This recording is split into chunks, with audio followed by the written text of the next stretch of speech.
कक्षा 5वीं 8वीं के प्रोजेक्ट मार्क की एंट्री किस प्रकार से करें। कई साथियों को प्रॉब्लम जा रही है कि सभी छात्रों की अंकों की प्रविष्टि कर देने के उपरांत जैसे ही वो वेरीफाई एंड सबमिट करते हैं तो पोर्टल वापस लॉगिन पर भेज देता है और जो मार्क एंट्री की है वो सेव नहीं होती। ऐसे स्कूल जहाँ पर छात्र संख्या ज़्यादा है वह स्कूल कैसे इन मार्क की एंट्री करें, क्योंकि ज़्यादा छात्र संख्या में पोर्टल उन्हें वापस लॉगिन पर भेजता है और अंक सेव नहीं होते। लॉगिन करते ही पोर्टल के होम पेज पर पहुंचते हैं जहां पर बहुत से ऑप्शन दिखाई देते हैं। यहां हमें 5-8 एग्ज़ाम 2023-24 पर वर्क करना है तो इसे क्लिक कर देते हैं तो हमें और भी ऑप्शन दिखाई देते हैं। Mark entry half yearly, mark entry project, grade entry, को करिकुलर यानी सह शैक्षिक क्षेत्रों का मूल्यांकन की ग्रेड यहाँ पर देना है। अब मार्क एंट्री प्रोजेक्ट हम यहाँ पर करके देखते हैं क्योंकि हाफ ईयरली मार्क्स हमने एंट्री कर दिए हैं। इसे हम क्लिक करते हैं तो यह पेज ओपन होता है जहाँ पर क्लास सेलेक्ट करनी होती है। यदि आप कक्षा 5 के छात्रों की प्रोजेक्ट अंकों की एंट्री करना चाहते हैं तो क्लास 5th सेलेक्ट करें और क्लास 8th के लिए क्लास 8 सेलेक्ट करें। क्लास सेलेक्ट करके शो पर क्लिक करते हैं तो छात्रों के नाम के सहित यहाँ अंक एंट्री करने के लिए ऑप्शन उपलब्ध हो जाता है। अब यहाँ पर हम छात्रों की संख्या देख लेते हैं। छात्रों की संख्या 49 है। यदि हम इन छात्रों की एक साथ एंट्री करना चाहते हैं पूरे अंक फिल करने के पश्चात वेरीफाई एंड सबमिट पर यदि हम क्लिक करते हैं तो पोर्टल लॉग आउट हो जाता है और हम पुनः लॉगिन पेज पर पहुंच जाते हैं।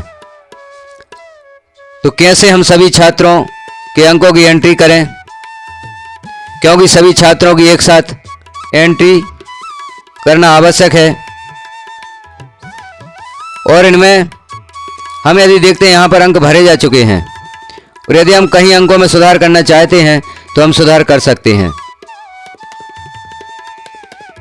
तो जो लॉग आउट की प्रॉब्लम जा रही है पोर्टल वापस हो जाता है तो उसके लिए हम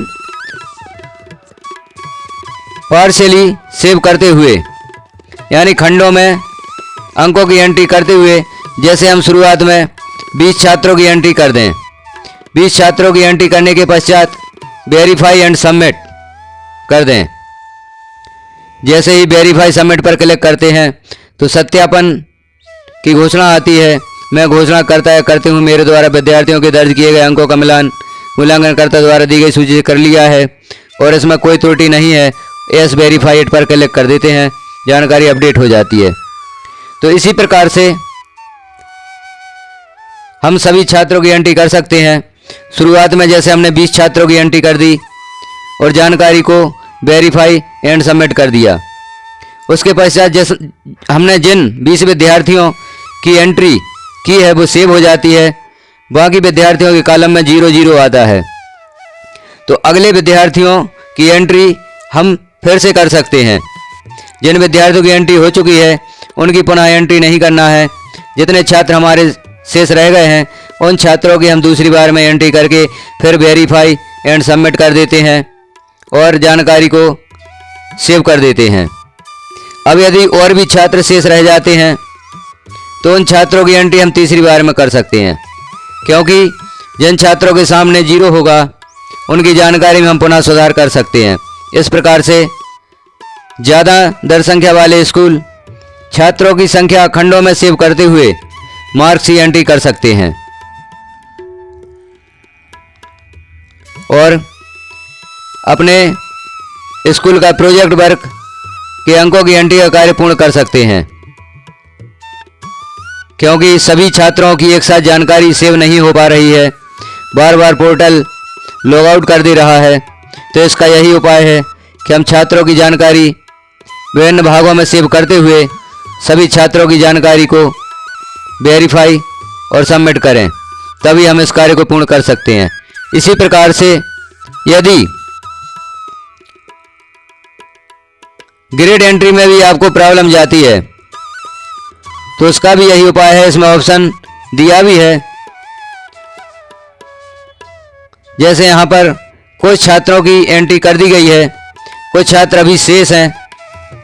तो इन छात्रों की एंट्री करने के लिए हम जैसे कुछ छात्रों की एंट्री करते हैं।